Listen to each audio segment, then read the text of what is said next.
Marcus Chen ajustou o boné vermelho da empresa de entregas e respirou fundo antes de empurrar a porta giratória do prédio espelhado de 40 andares. Eram 7h15 da manhã de uma segunda-feira comum, e o lobby da Chen Technologies fervilhava com executivos apressados equilibrando cafés e laptops. Ninguém olhava para o homem de uniforme laranja carregando caixas de papelão. Ninguém jamais olhava para os entregadores. Rafael Mendes, gerente de segurança há 6 anos na empresa, ergueu os olhos da revista que fingia ler e imediatamente franziu a testa. O entregador estava parado perto dos elevadores, olhando ao redor como se procurasse alguém. Rafael sentiu aquela coceira familiar na nuca, aquela sensação de poder que vinha sempre que identificava alguém fora do lugar. Alguém que ele poderia esmagar. "Ei, você aí!" A voz de Rafael ecoou pelo lobby de mármore como um chicote. Várias cabeças se viraram. Marcos se virou lentamente, rosto neutro. "Isso, você mesmo. Que diabos você está fazendo parado aí feito poste?" Marcos deu 2 passos na direção de Rafael, mantendo a postura curvada de quem passa o dia carregando peso. "Bom dia, senhor. Eu sou o novo entregador temporário. Vim fazer a entrega interna de... Eu não te dei permissão para falar." Rafael se levantou da cadeira atrás do balcão de segurança. Toda a sua estrutura de 1,90 m avançando como um touro. "Você tem protocolo, tem procedimento. Primeiro passa aqui, mostra documento, pega crachá temporário. Ou você é burro ou é mal intencionado. Qual dos dois?" O silêncio que caiu sobre o lobby era denso, pesado. 12 funcionários pararam de andar. 3 seguraram o riso. Uma estagiária gravou com o celular. Marcos sentiu a humilhação queimar, mas manteve a máscara perfeitamente no lugar. Ele não tinha construído um império de tecnologia avaliado em 4 bilhões de dólares, perdendo a calma em momentos de pressão. "Peço desculpas, senhor. É meu primeiro dia. Ninguém me explicou o..." Marcos começou, mas Rafael já estava a centímetros do seu rosto. "Ninguém te explicou porque gente como você não merece explicação. Você vem aqui nesse prédio que vale mais que você vai ganhar em 10 vidas e acha que pode passear como se fosse dono do pedaço?" Rafael empurrou o dedo indicador contra o peito de Marcos, forte o suficiente para doer. "Vou te ensinar respeito, filho, porque claramente sua mãe não fez esse trabalho direito." Marcos cerrou os dentes, mas não recuou. Observou cada detalhe. O Rolex falso no pulso de Rafael. O perfume caro demais para um salário de gerente de segurança. As unhas feitas em manicure profissional. Os sapatos italianos de R$ 2.000. Tudo errado. Tudo acima das possibilidades de quem ganhava 9.000 por mês. Agora pega essas caixas patéticas, volta para o seu carrinho lá fora e espera eu te autorizar a entrar. E quando eu autorizar, se eu autorizar, você entra rastejando de gratidão. Entendeu ou preciso desenhar?" Rafael cuspiu as palavras, se deliciando com cada sílaba. Marcos abaixou a cabeça em submissão ensaiada. "Sim, senhor. Desculpe o transtorno." Ele pegou as caixas e começou a caminhar de volta para a porta, cada passo lento e deliberado, enquanto sua mente trabalhava em velocidade máxima. Mas Rafael não tinha terminado. E olha bem para essas pessoas ao seu redor. São elas que constroem coisas de verdade nesse mundo. Você só carrega o que pessoas importantes criam. Não esquece disso. Um riso nervoso ecoou de algum lugar perto dos elevadores. Alguém sussurrou algo sobre o coitado do entregador. Ninguém interveio. Ninguém disse que aquilo estava errado. Marcos gravou cada rosto na memória fotográfica que o tornara um gênio da programação aos 17 anos. Ele saberia exatamente quem riu, quem filmou, quem ficou em silêncio. E em exatas 48 horas, cada uma dessas pessoas entenderia o verdadeiro significado da palavra consequência. Porque Rafael Mendes não fazia a menor ideia de que o entregador que ele acabara de humilhar não era apenas o dono da Chen Technologies. Marcos estava ali para desmantelar um esquema de corrupção que colocaria 12 pessoas atrás das grades, Destruiria carreiras que levaram décadas para construir e provaria que respeito verdadeiro não tem absolutamente nada a ver com o uniforme que você veste. A vingança de Marcus Chen seria fria, metódica e absolutamente devastadora. Mas antes de qualquer coisa, ele precisava terminar seu primeiro dia como o homem invisível que ninguém jamais notava. 3 anos antes, quando Marcus vendeu sua primeira startup de inteligência artificial para a Google por $800 milhões, sua foto estampou a capa da Forbes com a manchete "O prodígio de 28 anos que revolucionou o machine learning". Jornalistas o perseguiram por meses. Investidores imploraram para entrar em seus próximos projetos. Universidades ofereceram cátedras vitalícias. Marcus recusou tudo. Ele não queria fama. Queria construir algo maior, mais importante, algo que mudasse a maneira como o mundo usava tecnologia. E foi exatamente isso que fez quando fundou a Chen Technologies 7 anos atrás, começando do zero em um escritório de 40 metros quadrados em um prédio comercial decadente no centro de São Paulo. Hoje, aos 35 anos, Marcus comandava 12 mil funcionários espalhados por 17 países. Sua empresa desenvolvia sistemas de segurança cibernética para governos e corporações multinacionais. O software que seu time criou protegia dados de 2 bilhões de pessoas. Wall Street estimava o valor da Chen Technologies em $4,2 bilhões e Marcus, pessoalmente, tinha uma fortuna líquida de 1,8 bilhões. Mas nos últimos 8 meses, algo o incomodava profundamente. Os números não batiam. A Chen Technologies era lucrativa, sim, mas as margens estavam apertadas demais. Contratos com fornecedores pareciam superfaturados. Processos internos demoravam o dobro do necessário. E o clima organizacional, aquela métrica intangível, mas crucial que Marcus sempre valorizou, estava despencando. As pesquisas trimestrais de satisfação mostravam um quadro preocupante. 72% dos funcionários relatavam medo de retaliação ao reportar problemas. 81% não confiavam na liderança intermediária. 43% consideravam pedir demissão nos próximos 6 meses. Para uma empresa de tecnologia onde o talento era tudo, aqueles números eram uma sentença de morte em câmera lenta. Marcus passou 3 meses tentando identificar o problema através dos canais normais. Reuniões com diretores, análises de relatórios, conversas individuais com líderes de equipe. Todos diziam que estava tudo bem. Todos sorriam e garantiam que os processos funcionavam perfeitamente. Mas Marcus não era idiota. Ele construiu um império reconhecendo padrões onde outros viam caos. E havia um padrão muito claro aqui. Alguém estava mentindo. Provavelmente muitas pessoas estavam mentindo. Foi quando Marcus teve a ideia que qualquer consultor de empresas chamaria de insana. Ele iria trabalhar disfarçado em sua própria empresa por 1 semana. Não como executivo visitando fábricas com comitiva de segurança.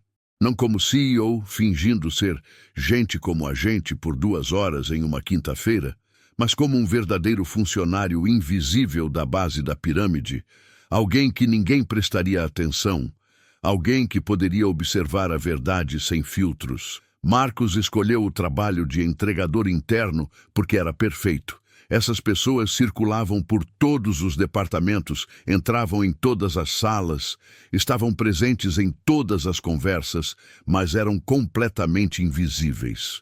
Ninguém censurava comentários perto de um entregador. Ninguém fechava planilhas quando ele passava. Ninguém mudava o tom de voz. Para os executivos, entregadores eram parte da mobília, úteis, mas irrelevantes. Marcus passou 2 semanas preparando seu disfarce, com a meticulosidade que aplicava em tudo na vida. Ele falsificou documentos de trabalho em nome de Marcus Silva, contratou uma maquiadora profissional para envelhecer seu rosto em 10 anos, comprou roupas em brechós do Brás, estudou sotaques de diferentes regiões de São Paulo. Ele até passou 3 dias em uma academia de atuação, aprendendo linguagem corporal de pessoas em posições subalternas. O RH da Chain Technologies, sem saber que falava com o próprio CEO através de intermediários, contratou Marcos Silva como entregador temporário para cobrir férias. R$ 15 por hora, sem benefícios, contrato de 30 dias. Exatamente o tipo de trabalho precário que Marcos desprezava, mas que sabia ser comum demais no mercado. E então chegou aquela segunda-feira de setembro, quando Marcus Chain, o bilionário, atravessou a porta da própria empresa vestido como o homem que a sociedade ensinara a todos a ignorar. Ele esperava encontrar problemas.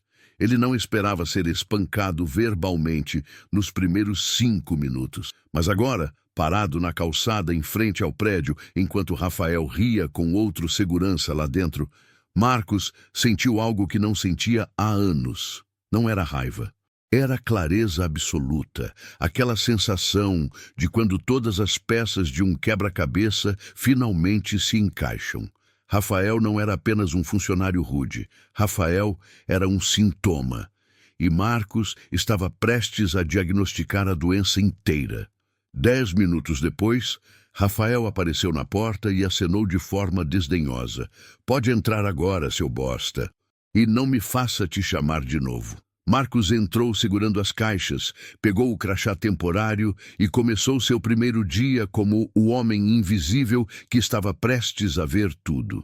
A primeira entrega de Marcos era para o 12º andar, departamento de marketing. Ele entrou no elevador de serviço junto com 2 faxineiros que conversavam sobre o jogo do Corinthians. Ninguém olhou para ele. Ninguém disse bom dia. Era como se Marcos tivesse desenvolvido um superpoder de invisibilidade, simplesmente trocando o terno italiano de R$ 6.000 por um uniforme laranja desbotado. O corredor do 12º andar cheirava a café requentado e ar-condicionado velho. Marcos seguiu as placas até a sala 1247, onde deveria entregar material promocional para uma campanha de lançamento. Ele bateu na porta. Ninguém respondeu. Bateu de novo. Silêncio. Marcos virou a maçaneta devagar. A porta estava aberta. Ele entrou e o que viu o fez parar no meio da sala, caixas ainda nas mãos, boca ligeiramente aberta. Vanessa Rodrigues, diretora de marketing e uma das executivas mais bem pagas da empresa, com salário de R$ 90.000 mensais, estava em pé ao lado de uma mesa de reunião. Na frente dela, encolhida em uma cadeira, estava Ana Carolina, uma estagiária de 22 anos que Marcos reconheceu dos relatórios de RH. "Você é tão incompetente que me dá náusea física olhar para sua cara." Vanessa cuspia as palavras enquanto caminhava ao redor de Ana como um predador. "Eu pedi o relatório de métricas às 9 da manhã. São 9h37. Você consegue fazer conta? Ou preciso desenhar um relógio para você?" Ana tinha lágrimas escorrendo pelo rosto, mas tentava manter a compostura. "Eu enviei às 8h53, Vanessa. Está na sua caixa de entrada, eu posso..." "Não me interrompe quando eu tô falando, sua pirralha inútil." Vanessa pegou um copo de café sobre a mesa e virou o conteúdo quente sobre os papéis na frente de Ana. O líquido marrom escuro se espalhou, destruindo documentos, pingando no chão. "Isso aqui é o que eu penso do seu trabalho. Lixo molhado. E sabe o que a gente faz com lixo? A gente joga fora." Marcos sentiu o sangue ferver. Ele tinha visto muitas coisas ruins nos negócios. Fusões hostis, traições corporativas, espionagem industrial. Mas jamais, em nenhum momento da sua carreira, ele tolerou abuso psicológico de funcionários. Aquilo não era liderança. Aquilo era sadismo. Ana limpou as lágrimas rapidamente quando percebeu que havia alguém na porta. Marcos manteve a expressão neutra de quem via esse tipo de cena todos os dias e aprendera a não se envolver. "Desculpa interromper. Vim entregar o material da campanha." Vanessa nem olhou na direção dele. "Deixa em qualquer lugar e sai." E fecha a porta. Ela voltou sua atenção para Ana. "Você tem 2 opções, queridinha. Ou aprende a fazer o trabalho direito, ou volta para o esgoto de onde veio. Universidade pública não ensina excelência, ensina mediocridade. E eu não aceito mediocridade na minha equipe. Marcos colocou as caixas em um canto, mas antes de sair, olhou diretamente para Ana e fez um gesto discreto com a cabeça, um sinal silencioso de solidariedade. Ana pareceu notar, mas rapidamente desviou o olhar. Marcos saiu, fechou a porta, mas não se afastou. Ele ficou parado do lado de fora, ouvindo. Agora pega esse lixo todo, limpa essa mesa e refaz o relatório do zero. Quero na minha mesa em 1 hora, ou você pode ir para o RH pedir demissão você mesma. E se você for chorar, faz isso no banheiro. Eu não tenho paciência para drama. A voz de Vanessa era gelo puro. Marcos ouviu uma cadeira ser arrastada. Passos rápidos. A porta se abriu e Ana saiu correndo, ainda segurando papéis encharcados de café, lágrimas correndo livremente agora que estava fora da sala. Ela passou direto por Marcos sem vê-lo, virando no corredor na direção dos banheiros. Marcos esperou 30 segundos, então seguiu na mesma direção. O banheiro feminino do 12º andar era vazio, exceto por Ana, que estava inclinada sobre a pia, ombros tremendo com soluços silenciosos. Marcos bateu levemente na porta antes de entrar. Oi. Você tá bem? Ana se virou assustada, limpando o rosto rapidamente. Você não pode estar aqui, esse é o banheiro feminino. Eu sei. Desculpa, mas eu vi o que aconteceu ali e... Marcos parou, escolhendo as palavras. Ninguém merece ser tratado daquele jeito. Ninguém. Ana deu uma risada amarga. Você deve ser novo aqui então. Isso é normal. Vanessa trata todo mundo assim. Principalmente estagiários. Principalmente mulheres. E principalmente quem vem de universidade pública. Que nem eu. E ninguém faz nada. Ninguém reclama pro RH. Marcos perguntou, genuinamente chocado, mesmo já suspeitando da resposta. Fazer o quê? O RH é amigo pessoal dela. As outras diretoras também. E Rafael, o segurança maluco lá de baixo, é tipo o cachorro de guarda desse pessoal. Se você reclamar, no dia seguinte você tá marcado. Te transferem para o pior setor, cortam seu horário, inventam motivo para te demitir. É assim que funciona quando você não tem proteção aqui dentro. Ana secou o rosto com papel toalha, recompondo a maquiagem borrada. Desculpa desabafar com você. Você também deve ter seus problemas. Marcos queria gritar que ele era o dono da empresa, que aquilo terminaria hoje, que Vanessa estaria na rua em 2 horas. Mas ele mordeu a língua. Se ele revelasse sua identidade agora, perderia a única vantagem que tinha, a invisibilidade. Eu sei que parece sem saída, mas... Guarda isso aqui. Ele pegou um dos seus cartões de visita falsos, como Marcos Silva, e escreveu o próprio número de celular particular no verso, aquele que nem sua assistente executiva conhecia. Se você precisar de ajuda de verdade, me liga. E eu digo ajuda de verdade mesmo. Ana olhou o cartão confusa. Você é entregador. Como você vai? Só confia. Por favor. Marcos segurou o olhar dela por 3 segundos. Havia algo na intensidade dos seus olhos que fez Ana guardar o cartão na bolsa sem mais perguntas. Obrigada. Acho que você é a primeira pessoa nessa empresa que foi legal comigo desde que eu entrei há 6 meses. Ana conseguiu um sorriso fraco. Marcos saiu do banheiro, sentindo o peso de cada palavra que Ana dissera. Isso é normal aqui. Os grandes chefes fazem o que querem quando você não tem proteção. O sistema inteiro estava quebrado e ele dormia tranquilo na sua cobertura de 300 metros quadrados nos jardins, enquanto pessoas como Ana sofriam abuso diário.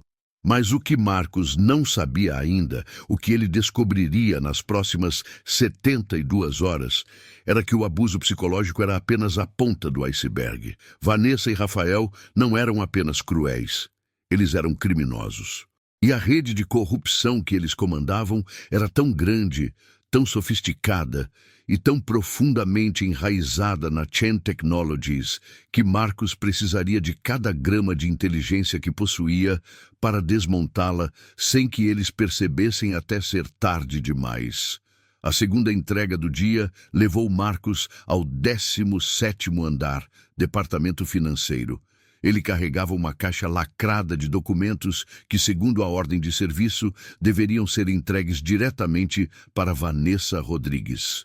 Aparentemente, além de diretora de marketing, ela também tinha acesso privilegiado a arquivos financeiros. Estranho, mas Marcos anotou mentalmente para investigar depois. A sala de Vanessa, no 17º andar, era 3 vezes maior que a do 12º. Janelas do chão ao teto, com vista para a Avenida Paulista. Móveis de designer. Um sofá de couro que custava mais que um carro popular. Para alguém com cargo de diretora, aquilo era luxo executivo reservado normalmente para VPs ou C-levels. Marcos bateu na porta. "Entre!" veio a voz de Vanessa, agora em tom completamente diferente do que ela usara com Ana. Tom profissional, controlado, quase simpático. Ele entrou e colocou a caixa sobre uma cadeira perto da porta. Entrega de documentos lacrados do financeiro. "Deixa aí mesmo, pode ir." Vanessa nem levantou os olhos do computador, onde digitava freneticamente. Marcos se virou para sair, mas então viu algo que fez seu cérebro de programador entrar em alerta máximo. Na tela do computador de Vanessa, visível em um ângulo de reflexo na janela de vidro atrás dela, havia uma planilha Excel, aberta com números que não faziam nenhum sentido. Contratos de fornecimento de hardware, 2,3 milhões. Mas Marcos sabia exatamente quanto a empresa pagava em hardware. Era 800 mil por trimestre. Serviços de consultoria externa, 1,7 milhões. Mas a Chen Technologies raramente contratava consultores externos. Ele mesmo fazia questão de usar talento interno. E então, Marcos viu algo que fez seu estômago virar. 3 nomes de empresas fornecedoras que ele jamais tinha ouvido falar. RV Solutions, VM Consultoria e Mendes em Associados. E os valores: 390 mil, 520 mil, 280 mil. Ele tinha segundos antes que Vanessa percebesse que ele não tinha saído. Marcos fingiu procurar algo na pochete do uniforme, usando o tempo extra para memorizar cada detalhe visível na tela. Nomes, valores, datas. Sua memória fotográfica capturou tudo como uma câmera digital. "Você ainda está aí?" A voz de Vanessa cortou o ar. Ela se virou na cadeira, olhando para Marcos com irritação. "Precisa de assinatura ou algo assim?" "Não, senhora. Só confirmar que a caixa chegou lacrada." Marcos manteve o tom submisso, cabeça baixa. "Tá lacrada. Agora, sai antes que eu reclame com seu supervisor sobre você ficar enrolando no meu escritório." Vanessa já estava virando de volta para o computador. Marcos saiu, mas não antes de notar mais um detalhe crucial. Na mesa de Vanessa, embaixo de uma xícara de café, estava um pendrive de 48 gigabytes, e Marcos conhecia aquele modelo específico. Era um modelo de pendrive criptografado de nível militar que a própria Chen Technologies desenvolvia e vendia apenas para clientes governamentais e instituições financeiras. Custava R$ 4.000 a unidade. Por que diabos uma diretora de marketing tinha um desses? No corredor, Marcos se encostou na parede e respirou fundo. RV Solutions, as iniciais de Rafael e Vanessa. Impossível ser coincidência. Ele pegou o celular particular e mandou uma mensagem para Julian Wu, seu CFO, e uma das únicas 3 pessoas na empresa que sabia sobre o disfarce de Marcos. "Preciso de relatório completo sobre 3 fornecedores: RV Solutions, VM Consultoria e Mendes em Associados. Contratos, pagamentos, pessoas por trás, absoluto sigilo, urgente." A resposta de Julian veio em 90 segundos. "Que diabos, Marcos? Onde você achou esses nomes?" "Nunca vi isso passar pelo financeiro oficial, Marcos sentiu o sangue congelar. Contratos que nunca passaram pelo CFO, fornecedores fantasmas, planilhas paralelas. Isso não era desvio de conduta, isso era fraude corporativa em escala industrial. Ele digitou de volta. Só faz o que eu pedi, não levanta suspeita e puxa relatórios de auditoria interna dos últimos 18 meses. Todas as discrepâncias, por menores que sejam. Marcos guardou o celular e continuou as entregas do dia como se nada tivesse acontecido. Mas sua mente trabalhava a 1000 por hora, conectando pontos, construindo hipóteses, planejando movimentos. Se Rafael e Vanessa realmente estavam por trás de empresas fornecedoras fantasmas, eles não estavam fazendo isso sozinhos. Fraude desse tamanho precisava de cumplicidade do departamento de compras, do jurídico, da contabilidade, talvez até de gente em TI para manipular sistemas. Marcos precisava de provas concretas. E para conseguir provas, ele precisava ser ainda mais invisível do que já era. Às 5h40 da tarde, Marcos estava no vestiário de funcionários do subsolo, trocando de uniforme, quando Rafael entrou. O gerente de segurança trazia aquele sorriso predatório que Marcos estava começando a odiar visceralmente. E aí, Marcos Silva? Rafael falou o nome falso com desdém proposital. Sobreviveu ao primeiro dia ou está pensando em voltar para o esgoto? Sobrevivi, senhor. Marcos continuou tirando o uniforme de costas para Rafael. Engraçado. Fiquei sabendo que você foi visto no banheiro feminino do 12º andar. Quer me explicar o que um entregador estava fazendo lá? A voz de Rafael tinha uma borda afiada. Marcos se virou, camisa pela metade. Uma estagiária estava passando mal. Fui oferecer ajuda. Só isso. Só isso. Rafael se aproximou, invadindo o espaço pessoal de Marcos. Ele cheirava a cigarro e aquele perfume caro que não combinava com seu salário. Deixa eu te dar um conselho, Silva. Gente como você não ajuda gente como ela. Vocês só pioram as coisas. A estagiária está aprendendo a sobreviver aqui e você aparece oferecendo ombro amigo? Isso não ajuda. Isso deixa ela fraca. Marcos segurou o olhar de Rafael, usando cada grama de autocontrole para não socar aquele rosto arrogante. Entendi, senhor. Não vai acontecer de novo. É melhor mesmo, porque eu tô de olho em você. E quando eu fico de olho em alguém, essa pessoa ou se comporta direitinho ou desaparece. Compreende? Rafael deu um tapinha forte demais no ombro de Marcos, um gesto que era metade camaradagem falsa, metade ameaça física. Compreendo. Ótimo. Agora termina de se trocar e sai daqui. Esse vestiário não foi feito para servir de hotel. Rafael saiu rindo, claramente satisfeito com sua demonstração de poder. Marcos terminou de se trocar em silêncio, mas suas mãos tremiam. Não de medo, de raiva controlada. Rafael não era apenas um abusador. Era um guarda de fronteira. Alguém posicionado estrategicamente para intimidar qualquer pessoa que pudesse descobrir algo errado. Se ele estava tão preocupado com Marcos conversando com Ana, significava que Ana representava algum tipo de ameaça. Ou que Rafael tinha segredos tão sujos que qualquer interação humana genuína o deixava nervoso. Marcos saiu do prédio às 6 da tarde e caminhou 3 quarteirões até um café discreto. Lá, Julian Wu o esperava em uma mesa no fundo, laptop aberto, cara de quem tinha acabado de ver um fantasma. Você precisa sentar antes de eu te mostrar isso, Julian disse assim que Marcos chegou. Marcos sentou. Mostra! Julian girou o laptop. Na tela, uma apresentação de slides com dados financeiros que fariam qualquer CFO ter um ataque cardíaco. RV Solutions, VM Consultoria e Mendes em Associados não existem oficialmente, mas existem no nosso sistema de pagamentos. Nos últimos 18 meses, transferimos 4,7 milhões de reais para essas 3 empresas fantasmas. 4,7 milhões. Marcos repetiu o número, deixando a gravidade afundar. Tem mais. Cavei fundo.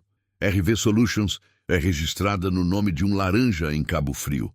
VM Consultoria tem sede em um endereço que é uma loja de conveniência em Guarulhos. Mendes em Associados nem sequer tem CNPJ válido, mas de alguma forma recebe transferências bancárias há 16 meses. Julian passou para o próximo slide. E adivinha quem aprovou todos esses contratos? A tela mostrava assinaturas digitais. Vanessa Rodrigues, Rafael Mendes e mais 10 nomes que Marcos reconheceu. Gerente de compras, supervisor de TI, coordenador jurídico, analista de contabilidade, controller financeiro. Era uma quadrilha organizada operando dentro da sua própria empresa. Como isso passou pela auditoria? Marcos perguntou, já sabendo a resposta. Porque o chefe de auditoria interna também está envolvido. Olha isso. Julian mostrou trocas de e-mails, códigos, linguagem cifrada. Mas para alguém com QI de 168 como Marcos, os padrões eram óbvios. Eles dividiam o dinheiro roubado em percentuais. Vanessa e Rafael ficavam com 40%. Os outros 12 dividiam o resto. Marcos encostou na cadeira, mente correndo.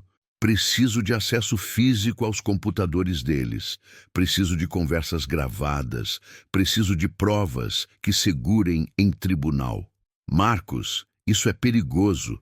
Esse pessoal não está brincando. Se eles descobrirem que você está investigando... Julian parou, engolindo em seco. Eles não vão descobrir. Porque eu sou apenas um entregador idiota que mal sabe ler. Lembra? Marcos sorriu, mas era um sorriso gelado. Agora me diz uma coisa. Vanessa tem alguma reunião marcada nos próximos dias onde ela possa discutir essas transações abertamente? Julian verificou o calendário corporativo que tinha acesso como CFO. Sexta-feira, 6 da tarde, sala de reunião executiva do 19º andar. Convidados, Vanessa, Rafael e 4 nomes dessa lista. Descrição da reunião. Alinhamento estratégico trimestral. Alinhamento estratégico. Marcos riu sem humor. É assim que eles chamam distribuição de dinheiro roubado agora. Perfeito. Eu tenho 4 dias para coletar evidências suficientes e preparar a armadilha final. Que armadilha? Julian perguntou. Mas Marcos já estava se levantando. Você vai saber quando chegar a hora. Enquanto isso, não muda nada na sua rotina. Age normal. E se qualquer um desse pessoal perguntar sobre auditoria ou revisão de contratos, você desconversa e me avisa imediatamente. Marcos colocou R$ 500 em dinheiro sobre a mesa. Paga o café e deixa gorjeta generosa. A gente é do tipo de empresa que trata bem quem trabalha servindo os outros, lembra? Julian assentiu, ainda processando a escala da descoberta. Marcos, quando isso estourar, vai ser um escândalo enorme. Mídia, polícia, processos. Você tem certeza? Absoluta. Marcos já estava caminhando em direção à porta. Porque não é só sobre dinheiro, Julian. É sobre tornar essa empresa num lugar onde pessoas como Ana não precisam chorar no banheiro. E pessoas como Rafael não podem aterrorizar funcionários sem consequências. Se eu deixar isso passar, eu sou tão culpado quanto eles. Marcos saiu do café enquanto a noite caía sobre São Paulo. Ele tinha 96 horas para se tornar o melhor detetive corporativo que o mundo dos negócios já viu. E ele não planejava dormir muito até conseguir. Na manhã seguinte, terça-feira, Marcos chegou ao trabalho às 6h45, 15 minutos antes do horário oficial. O prédio estava praticamente vazio. Perfeito. Ele entrou pelos fundos, evitando Rafael no lobby principal, e foi direto para o 19º andar. A sala de reunião executiva onde Vanessa e os outros se encontrariam na sexta-feira tinha um sistema de segurança sofisticado. Mas Marcos, literalmente, projetou aquele sistema 3 anos atrás.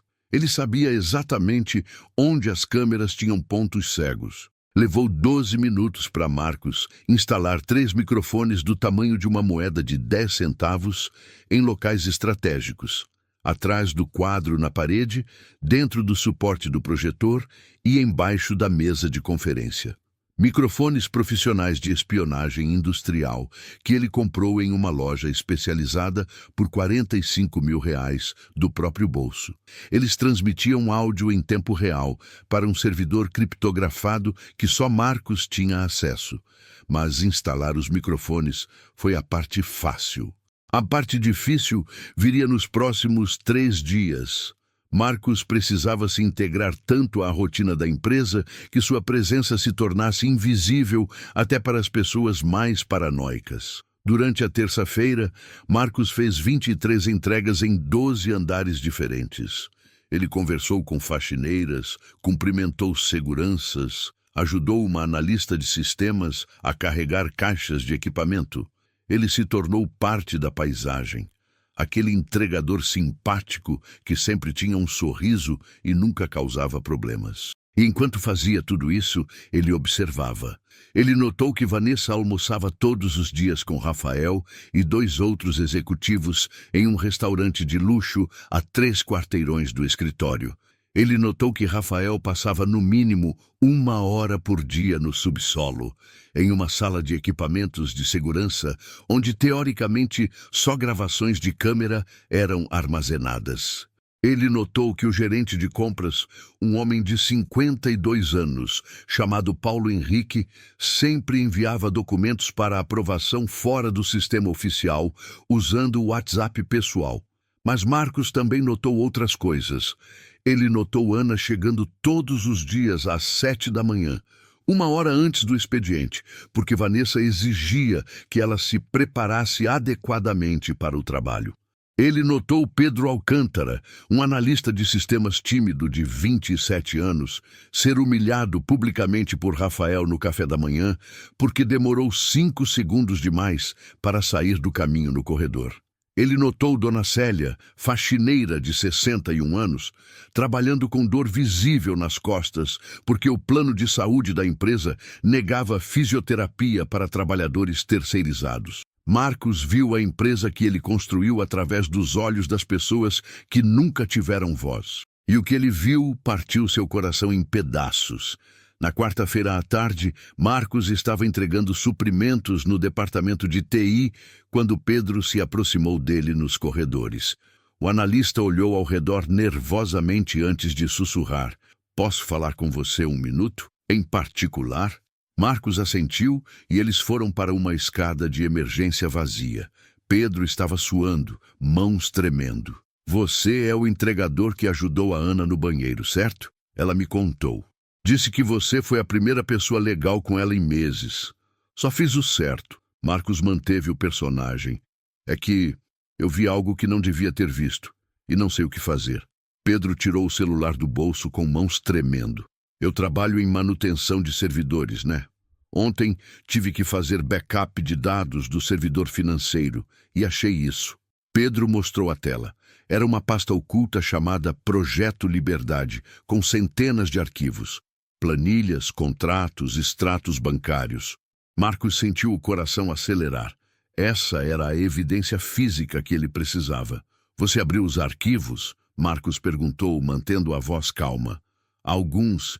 E cara, tem coisa muito errada ali, tipo valores absurdos sendo transferidos para empresas que nem existem direito, contratos forjados, assinaturas que parecem falsificadas." Pedro guardou o celular rapidamente. "Eu não sei o que fazer. Se eu reportar para o RH, eles vão saber que fui eu, porque os logs de acesso mostram que eu mexi no servidor. E se eles estão roubando milhões, o que eles vão fazer comigo?" Marcos colocou a mão no ombro de Pedro. "Você tem backup desses arquivos em algum lugar seguro?" "Tenho. Copiei tudo para um HD externo que está escondido na minha casa. Eu sei que tecnicamente é crime, mas..." Pedro parou, engolindo em seco. "Você salvou essa empresa, Pedro, e você vai ser recompensado por isso, mas preciso que você confie em mim." Marcos olhou diretamente nos olhos dele. "Eu não sou só um entregador. Eu estou investigando exatamente isso, e vou destruir cada pessoa envolvida nesse esquema, mas preciso da sua ajuda." Pedro olhou para Marcos como se estivesse vendo um alienígena. "Quem você é de verdade? Alguém que se importa em fazer a coisa certa. É tudo o que você precisa saber agora." Marcos pegou o celular e anotou seu número particular. Me passa o acesso remoto desse HD hoje à noite. Eu vou analisar tudo. E Pedro, não fala sobre isso com ninguém. Literalmente ninguém. Nem família, nem namorada, nem padre no confessionário. Essas pessoas são perigosas. Pedro assentiu, ainda processando. Tá, eu confio em você. Não sei por quê, mas confio. Eles saíram da escada em momentos diferentes.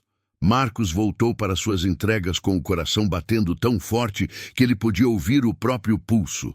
Pedro acabara de entregar a bomba nuclear que destruiria toda a operação criminosa.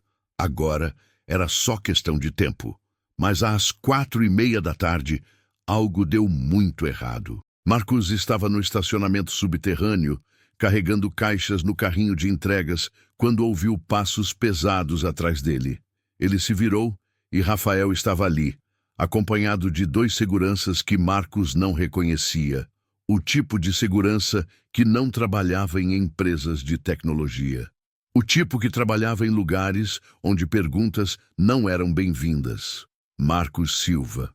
Rafael falou o nome com um sorriso que não chegava nem perto dos olhos. Você tem sido um entregador muito dedicado. Sempre por aí, sempre ajudando as pessoas, sempre no lugar certo na hora certa. Até demais, eu diria. Marcos sentiu o perigo imediato, mas manteve a calma. Só faço meu trabalho, senhor. Seu trabalho, claro.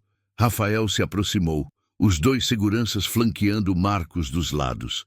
Então me explica por que você foi visto conversando com Pedro do TI na escada de emergência hoje. Uma conversa bem privada, pelos vistos. Pedro me pediu opinião sobre um problema pessoal. Questão familiar. Marcos mentiu sem hesitar. Problema familiar, interessante. Rafael estava agora a centímetros do rosto de Marcos. Porque o engraçado é que Pedro é um dos nossos funcionários mais leais. Ele não costuma se abrir com estranhos. E de repente ele está tendo conversas secretas com um entregador temporário que apareceu do nada. Um dos seguranças deu um passo mais perto. Marcos avaliou as opções. Ele tinha treinamento em artes marciais, tinha sido campeão de judô na faculdade. Mas eram 3 contra 1 em um estacionamento vazio. Se as coisas ficassem físicas, alguém poderia sair seriamente machucado. Olha, Rafael, eu não quero problema. Se minha presença aqui está causando algum incômodo, eu posso pedir demissão agora e... Marcos tentou desarmar a situação. Rafael empurrou Marcos contra a parede de concreto com força brutal. A cabeça de Marcos bateu, dor explodindo na nuca. Você acha que eu nasci ontem, Silva? Você acha que eu não sei quando alguém está farejando onde não devia farejar? Marcos levantou as mãos em rendição. Eu não sei do que você está falando. Não sabe. Rafael socou a parede a centímetros do rosto de Marcos. Então deixa eu te explicar como as coisas funcionam aqui. Tem pessoas que mandam e tem pessoas que obedecem. Você é do segundo grupo.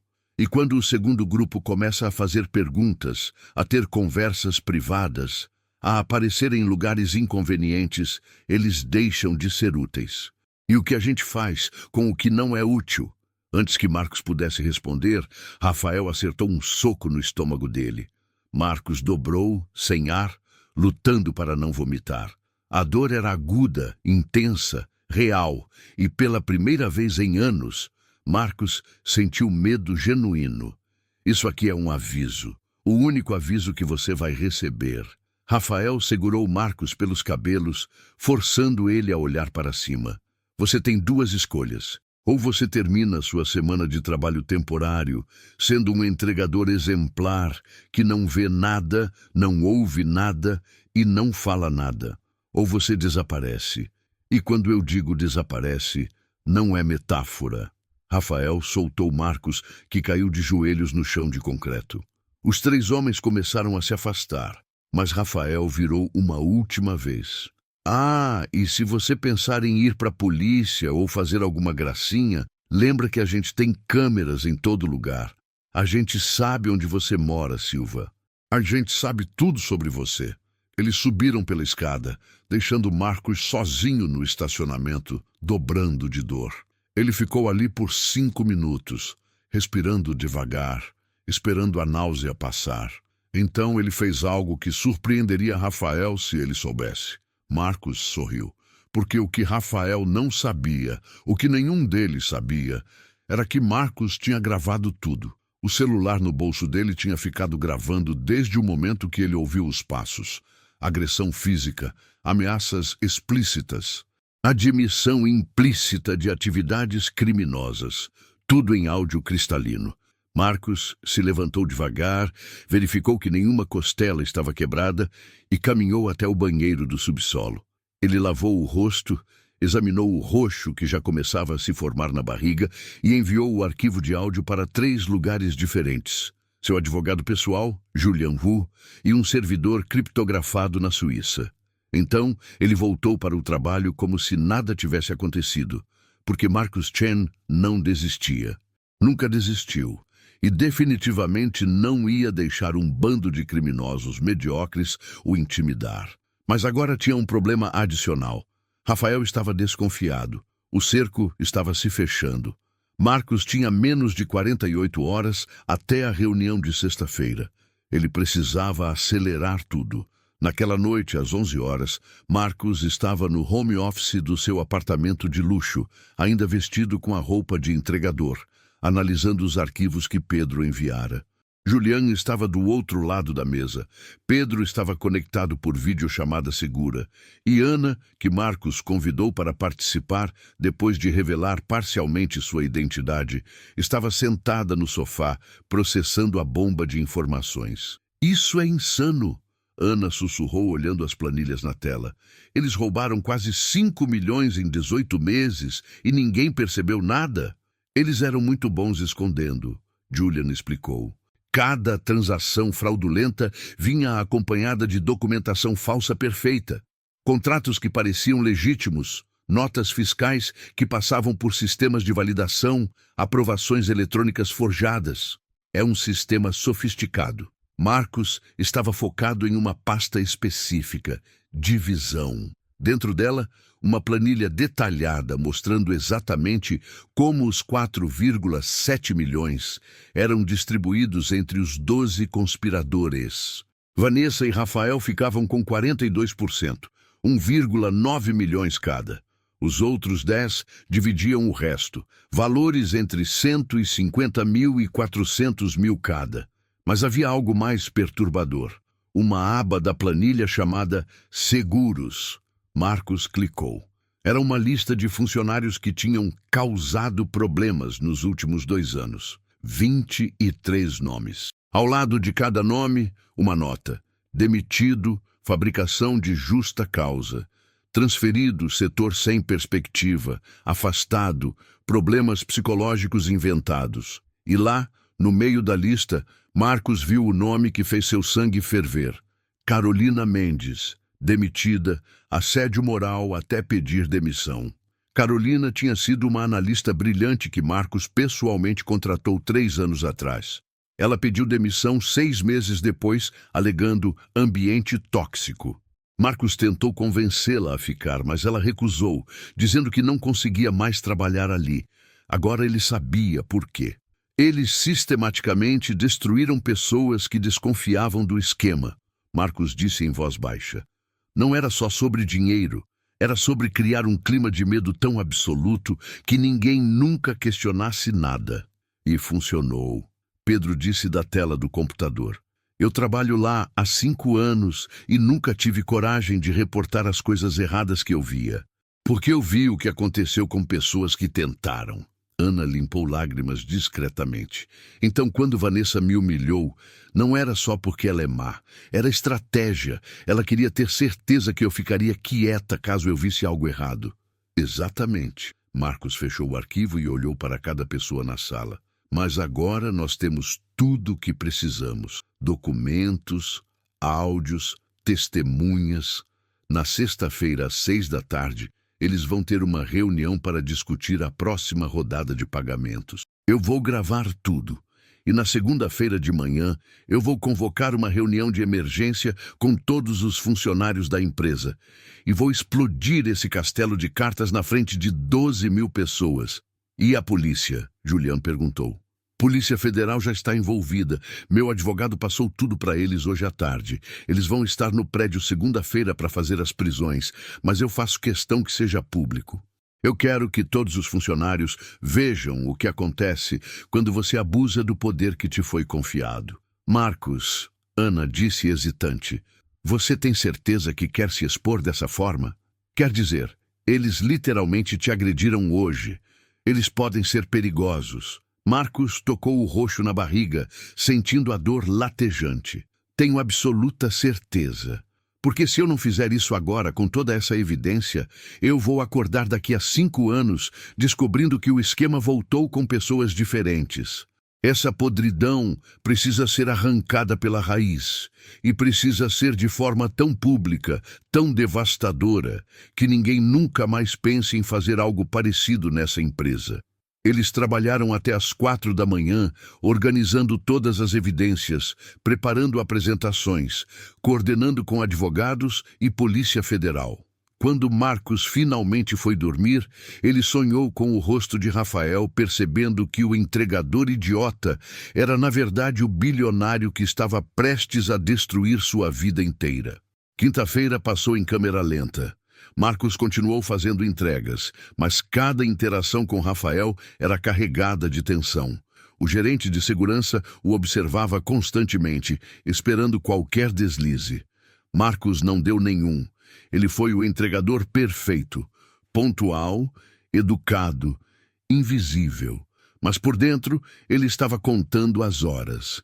27 horas até a reunião dos conspiradores, 63 horas até a revelação final. Na sexta-feira de manhã, Marcos chegou ao trabalho com um nó no estômago. Hoje era o dia. Ele verificou os microfones escondidos na sala de reunião através do aplicativo no celular. Todos funcionando perfeitamente, bateria cheia, sinal forte. Às 5h45 da tarde, Marcos estava posicionado em um armário de suprimentos no 19º andar, a 15 metros da sala de reunião executiva. Ele tinha uma desculpa pronta caso alguém o encontrasse. Estava procurando papel para a impressora, mas ninguém o procurou. O andar estava vazio, exceto pelos conspiradores que começavam a chegar. Às 5h57, todos estavam reunidos. Marcos colocou os fones de ouvido e abriu o aplicativo de gravação. O áudio começou a fluir cristalino. Obrigada por virem, pessoal. A voz de Vanessa, tom profissional, mas com um sorriso que Marcos podia imaginar. Vamos direto ao ponto porque eu tenho jantar às 8. O trimestre foi excelente. Fechamos 1,2 milhões em contratos fantasmas. A divisão vai ser a seguinte. Pelos próximos 43 minutos, Marcos ouviu cada detalhe da operação criminosa sendo discutido abertamente. Eles falaram sobre como forjavam contratos, como manipulavam sistemas de aprovação, como dividiam o dinheiro. Rafael se gabou sobre assustar aquele entregador metido esta semana.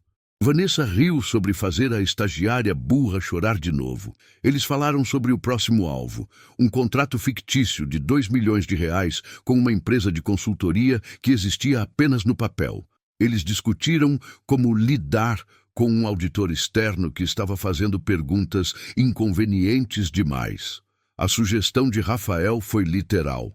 A gente pode ter alguém conversando com ele de forma mais persuasiva, se vocês entendem. Era ainda pior do que Marcos imaginava.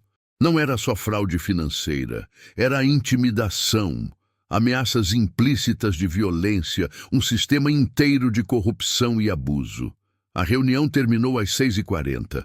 Marcos ouviu cadeiras sendo arrastadas, despedidas casuais, risadas.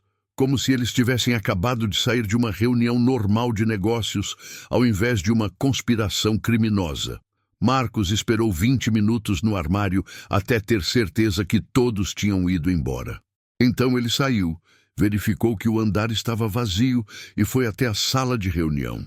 Ele recuperou os 3 microfones em 90 segundos, guardou tudo em um envelope acolchoado e saiu do prédio pela saída de serviço. No carro dele, um Tesla Model S que estava estacionado 3 quarteirões longe, Marcos respirou pela primeira vez em horas. Ele tinha tudo. Absolutamente tudo. Agora era só questão de executar o golpe final. Marcos passou o fim de semana em reclusão total no apartamento, preparando a apresentação que mudaria tudo. Julian, Pedro, Ana, seu advogado e 3 parceiros da Polícia Federal trabalharam com ele montando um caso hermético. Não haveria escapatória. Não haveria brechas. Quando aquela bomba explodisse segunda-feira de manhã, os 12 conspiradores não teriam onde se esconder. Na segunda-feira, Marcos acordou às 5 da manhã. Fez treino completo de boxe para queimar adrenalina, tomou banho frio e vestiu seu melhor terno, um Hermenegildo Zegna cinza carvão de R$18.000. Ele não estava mais disfarçado.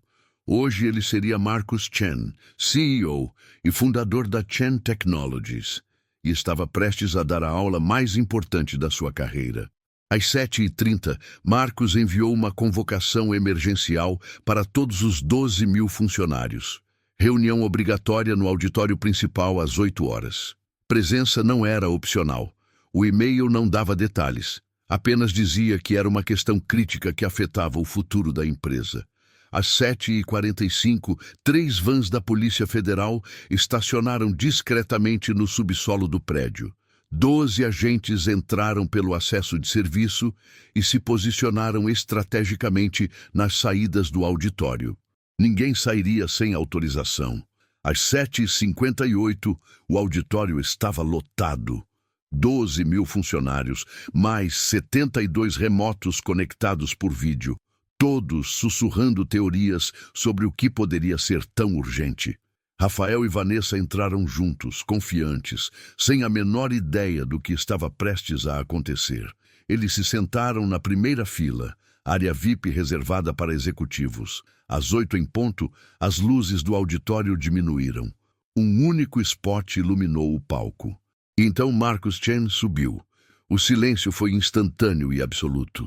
12.000 pessoas pararam de respirar ao mesmo tempo, porque o homem no palco não era o CEO que eles esperavam ver em terno impecável e postura executiva. Era o entregador. Marcos ainda usava o uniforme laranja que Rafael humilhou na segunda-feira passada. Ainda usava o boné vermelho. Ainda tinha a postura curvada de quem carrega caixas o dia inteiro. Rafael ficou branco. Vanessa deixou a bolsa cair no chão. Ao redor do auditório, rostos mostravam confusão, curiosidade, medo. Marcos caminhou até o centro do palco, parou no microfone e deixou o silêncio se estender por 15 segundos completos. Então ele falou, voz calma, mas preenchendo cada centímetro do auditório. Bom dia, meu nome é Marcus Chen e eu sou o dono desta empresa. O auditório explodiu em murmúrios. Rafael tentou se levantar, mas um agente da Polícia Federal gentilmente colocou a mão no ombro dele, forçando-o a sentar. Vanessa olhava para Marcos como se estivesse vendo um fantasma. Há uma semana, Marcos continuou, tirando o boné e deixando cair no chão do palco. Eu decidi fazer um experimento. Eu queria entender por que essa empresa, que eu construí do zero com os valores de respeito, integridade e dignidade humana, estava se transformando em um lugar onde as pessoas tinham medo de vir trabalhar. Então, eu me disfarcei de entregador temporário e passei 7 dias observando vocês. Observando como vocês se tratam. Observando como o poder é usado e abusado aqui dentro. Marcos apertou um controle remoto. A tela gigante atrás dele se acendeu. Vídeo de Rafael humilhando Marcos no lobby apareceu em resolução 4K. Som cristalino. Cada palavra de desprezo preservada para sempre. Esse é Rafael Mendes, gerente de segurança. Ele ganha R$9.000 por mês para garantir a segurança física deste prédio. Mas, como vocês podem ver, ele usa esse cargo para algo diferente. Ele usa para humilhar, para intimidar, para fazer pessoas se sentirem pequenas. O vídeo mudou. Agora era Vanessa despejando café nos documentos de Ana. Ana chorando. Vanessa rindo. Vários funcionários no auditório ficaram de pé, indignados. Essa é Vanessa Rodrigues, diretora de marketing. Ela ganha R$ 90 mil por mês. E usa esse poder para torturar psicologicamente uma estagiária que ganha R$ 2 mil. Porque ela pode. Porque ninguém nunca a impediu. Marcos deixou os vídeos rodarem por mais 3 minutos. Cada humilhação, cada abuso, cada momento onde poder foi usado para destruir ao invés de construir. O auditório estava em silêncio absoluto agora. 12 mil pessoas processando a brutalidade que acontecia nos corredores todos os dias. Então Marcos desligou os vídeos. A tela ficou preta. Ele esperou. 5 segundos. 10. 15. Mas o abuso, Marcos disse devagar, foi só o começo do que eu descobri. Nova imagem na tela. Planilhas, contratos, transferências bancárias. Tudo em fonte grande o suficiente para todo mundo ver. Rafael e Vanessa, junto com 10 outras pessoas nesta empresa, operavam um esquema de fraude corporativa. Eles criaram empresas fantasmas, forjaram contratos, roubaram 4,7 milhões de reais em 18 meses. Dinheiro que deveria ter ido para salários, benefícios, investimento em tecnologia, dinheiro que deveria ter sido seu. O auditório explodiu. Gritos, xingamentos direcionados a Rafael e Vanessa. Funcionários se levantaram, apontando, demandando justiça. Marcos deixou a raiva fluir por 1 minuto.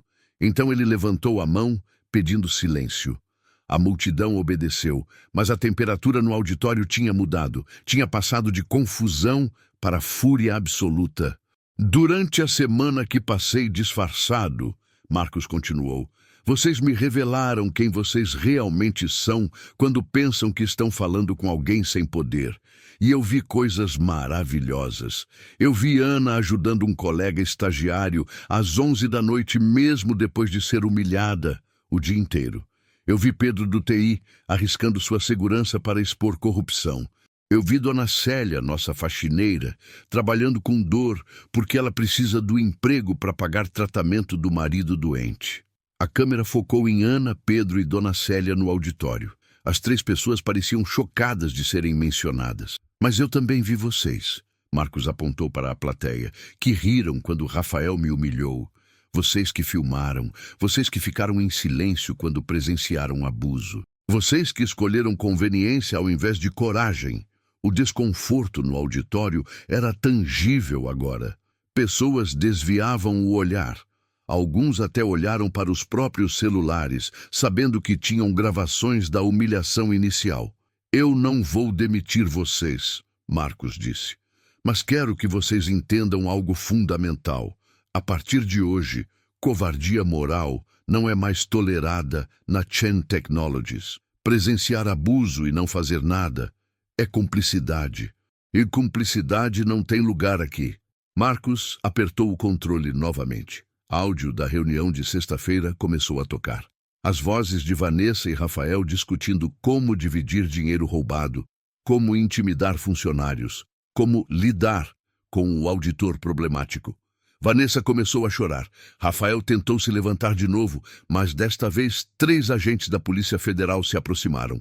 Rafael Mendes, você está preso por fraude corporativa, associação criminosa, lavagem de dinheiro e intimidação com ameaça de violência. Você tem direito a permanecer em silêncio.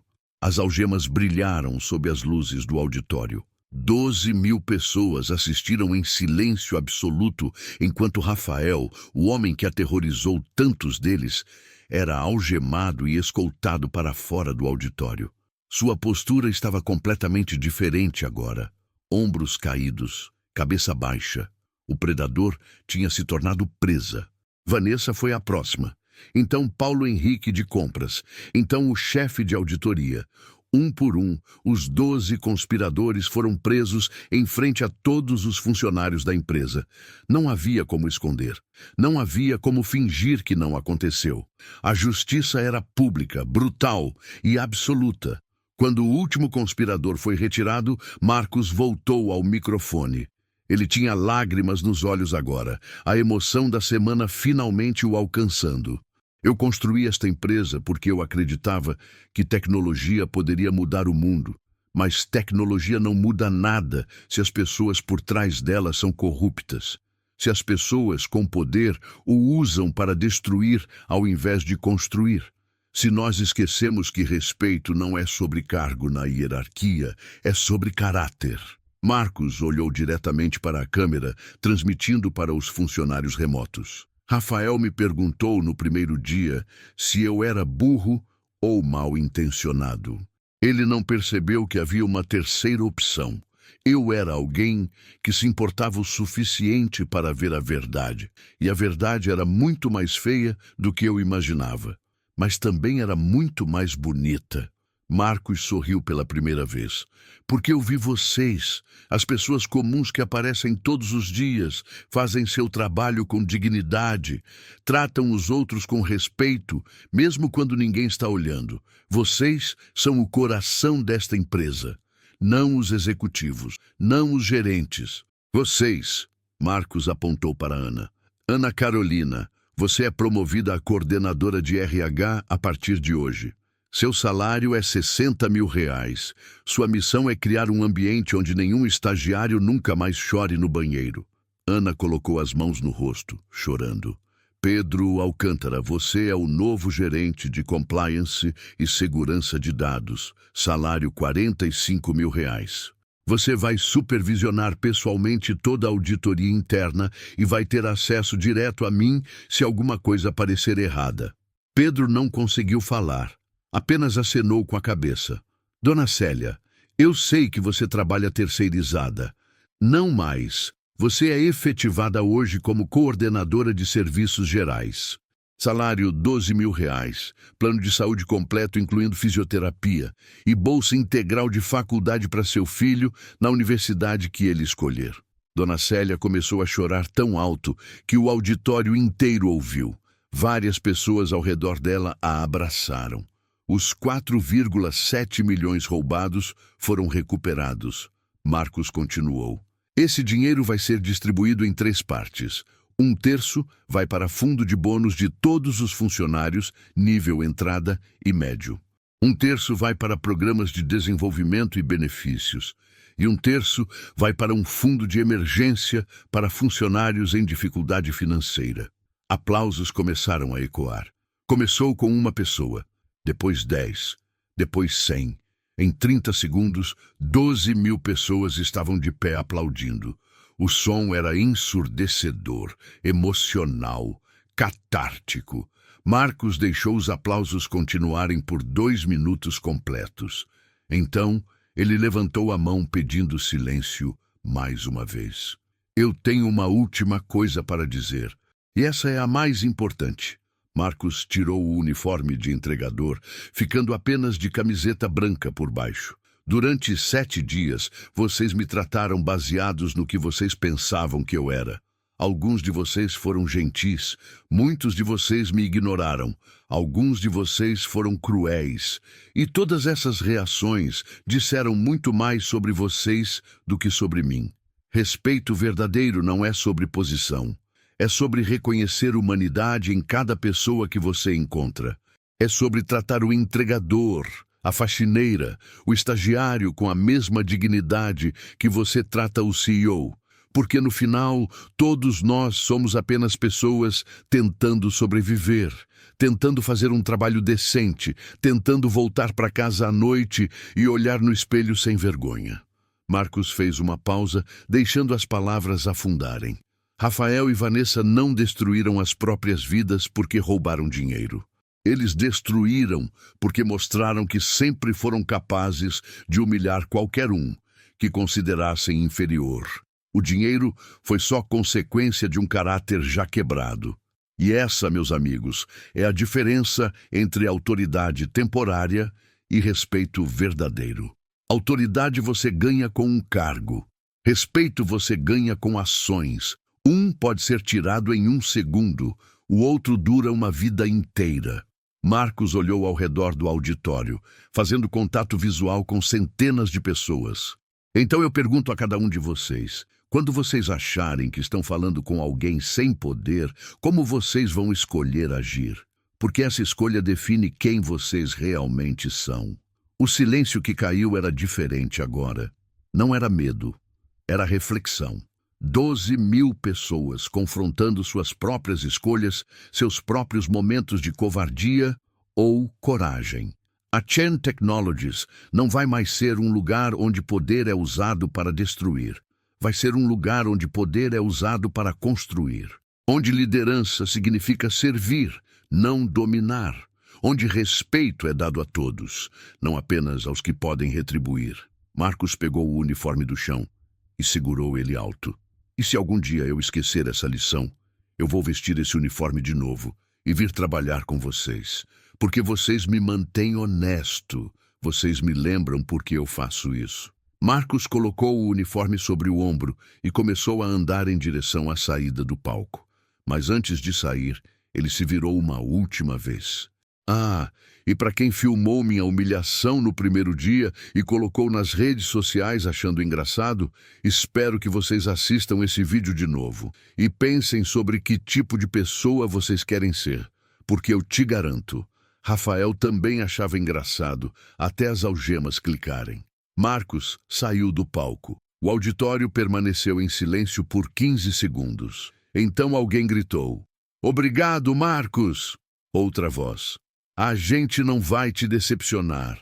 E então, de novo, aplauso. Mais altos, mais intensos, mais genuínos que antes.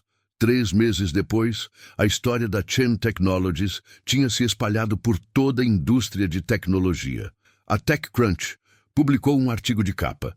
O CEO bilionário que trabalhou disfarçado e expôs corrupção na própria empresa. A Forbes fez uma matéria especial sobre liderança autêntica. Harvard Business School adicionou o caso ao currículo de ética empresarial. Mas mais importante que a mídia, a própria empresa tinha mudado. As pesquisas de satisfação mostravam números históricos. 98% de confiança na liderança. 41% de aumento em produtividade. Taxa de rotatividade caiu de 23% para 6%. A Chen Technologies se tornou a empresa de tecnologia mais desejada para se trabalhar no Brasil. Ana implementou um sistema onde qualquer funcionário podia reportar abuso anonimamente direto para um comitê independente. Em 3 meses, 57 casos foram investigados. 16 pessoas foram demitidas por comportamento inadequado. A mensagem era clara: abuso não seria mais tolerado. Pedro criou o sistema de auditoria mais rigoroso da indústria. Cada contrato acima de R$ 50.000 passava por verificação tripla. Empresas fornecedoras eram investigadas antes de qualquer acordo. Não haveria mais fraudes. Dona Célia se tornou ícone interno. Sua história inspirou uma política nova. Todo funcionário terceirizado que trabalhasse mais de 1 ano seria automaticamente efetivado se desejasse. 341 pessoas foram efetivadas no primeiro mês. Rafael, Vanessa e os 10 outros conspiradores foram condenados apenas entre 6 e 10 anos de prisão. Eles também foram obrigados a devolver todo o dinheiro roubado, mais multas e juros. Processos civis adicionais os deixaram completamente falidos. Rafael perdeu a casa, o carro, tudo. Vanessa teve que vender até as joias que comprou com dinheiro roubado. Mas a verdadeira justiça não estava nas prisões. Estava no fato de que eles se tornaram exemplos permanentes do que acontece quando você abusa do poder que lhe foi confiado. Nenhuma empresa de tecnologia no Brasil jamais os contrataria novamente. Suas carreiras estavam destruídas para sempre. Marcos nunca mais trabalhou disfarçado. Não precisava. Ele tinha aprendido tudo o que precisava saber naquela semana e implementou mudanças estruturais que garantiam que a voz de qualquer funcionário, não importa o nível, pudesse chegar até ele. Uma vez por trimestre, Marcos escolhia aleatoriamente 20 funcionários de diferentes departamentos e níveis para almoçar com ele, sem agenda formal. Sem filtros, apenas conversas honestas sobre o que estava funcionando e o que precisava melhorar. Ele também instituiu uma regra. Todo executivo novo tinha que passar uma semana trabalhando em um cargo operacional antes de assumir a posição de liderança. Não disfarçado, mas realmente fazendo o trabalho. Entregando pacotes, limpando banheiros, atendendo o telefone do suporte. Porque se você não podia respeitar as pessoas que faziam esse trabalho, você não merecia liderar na Chain Technologies. A história se espalhou além do mundo corporativo. 47 outras empresas de tecnologia implementaram programas similares. 12 universidades desenvolveram casos de estudo sobre o experimento Chain. 3 livros foram escritos sobre liderança autêntica, usando Marcos como exemplo central. Mas para Marcos, a verdadeira vitória não estava no reconhecimento externo, estava nas pequenas coisas. No fato de que Ana agora caminhava pelos corredores com confiança. No fato de que Pedro não tinha mais medo de levantar questões sobre processos suspeitos. No fato de que Dona Célia podia pagar cirurgia do marido e ver o filho se formar em engenharia. Estava no fato de que nenhum funcionário novo da Chain Technologies jamais seria humilhado no primeiro dia. Nenhum estagiário jamais choraria em banheiros. Nenhum analista teria que escolher entre integridade e segurança no emprego. Marcos nunca esqueceu a sensação de ser empurrado contra aquela parede por Rafael. A dor no estômago, a humilhação no lobby, a invisibilidade que vinha com um uniforme laranja. Ele manteve aquele uniforme emoldurado em seu escritório, não como troféu, como lembrete. Um lembrete de que poder sem caráter é tiraniza, de que posição sem empatia é opressão, de que respeito não pode ser comprado, exigido ou falsificado. Só pode ser ganho através de ações consistentes ao longo do tempo. E Marcus Chain, o bilionário que construiu um império de tecnologia, aprendeu sua lição mais valiosa, não em Harvard, não em reuniões de conselho, não em negociações de milhões de dólares. Ele aprendeu vestindo um uniforme de R$ 15 e sendo tratado como lixo por pessoas que deveriam saber mais. Ele aprendeu que pessoas revelam quem realmente são quando acham que você não tem poder algum sobre elas. E essa verdade, mais que qualquer lucro ou reconhecimento, mudou não apenas sua empresa, mas a maneira como ele via o próprio sucesso. No final, Rafael estava certo sobre uma coisa. Marcos realmente não era apenas um entregador, mas Rafael estava errado sobre o que isso significava. Porque, no fundo, em todos os sentidos que importam, Marcos sempre seria aquele entregador. Aquele que carrega coisas para outros, aquele que serve, aquele que se lembra que dignidade não tem preço e respeito não tem hierarquia. E essa talvez seja a única definição de liderança que realmente importa.